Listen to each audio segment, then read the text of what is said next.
All right, welcome back from the weekend. Spring break's right around the corner. Get a little bit of reprieve. Um, Today, obviously, you figured it out because you're watching this. The class is kind of flipped from what we've been doing, I think. So this lecture first, then you're going to do a couple of tasks, and then I will see you face to face at the tail end of the block. Um, all right, so these two chapters, we see like a couple of really big transitions. Number one, we see a noticeable shift from the innocence and romanticism of the first seven-ish chapters into a more realistic and mature worldview. We see this most notably with Scout and how she sees the world. There's a lot of symbolism attached to this. In chapter 8, we see a big snowfall coming, and Scout's reaction to it is very significant and very important in terms of the symbolism of it. I'm going to ask you maybe to pay attention to that and jot down a couple of ideas about it. Um,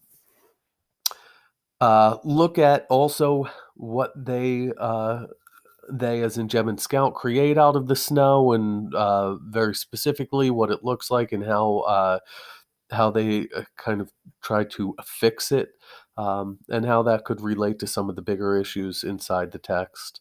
We also see Scout kind of comparing herself to a bird. We know that the text is called To Kill a Mockingbird. Um, look at the context of that for some of the symbolism as well.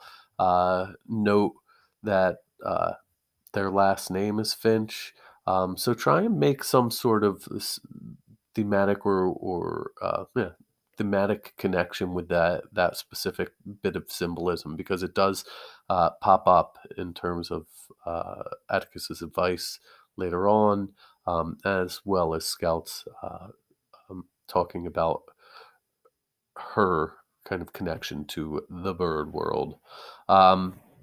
We see also a big shift in terms of the a shift from an implicit to a more explicit dealing with issues surrounding race and bigotry and prejudice. This is the first time that we see mention of um, the Robinson case, which kind of consumes the remainder of the text and consumes the characters inside the town, as a matter of fact. And this now kind of lays a foundation for the lives that our characters are to lead and the messages that we are to get from the text from here. Um, in I think it's chapter 9, Atticus has a big ask from Scout.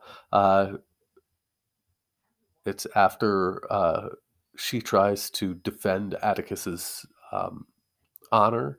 Uh, she winds up pounding on a kid again, and Atticus asks Scout to fight with her head for a change, he says, which would be a marked change for Scout. She's a very kind of physically driven individual. Though she is incredibly smart, she tends to be immature in terms of how she deals with adversity. Um, Here we see the start of the maturation of Scout. Um, so I'd like you to kind of explore those worlds today. You're asked to look at symbolism first off. There's a couple of guided questions to kind of guide you through chapter 8 as well, and then we're going to be looking at a close read of a passage from chapter 9, kind of frames some of the bigger motifs, or a couple of them, um, for the text. Before we meet at the end of the class period, I'd like you to have written down a question or two that you have, something that you'd like to discuss, or something that's unclear with you. Um, and hopefully a classmate or I can help to polish that up for you. Here's to a short week. Um, Happy days. I'll talk to you soon. Bye.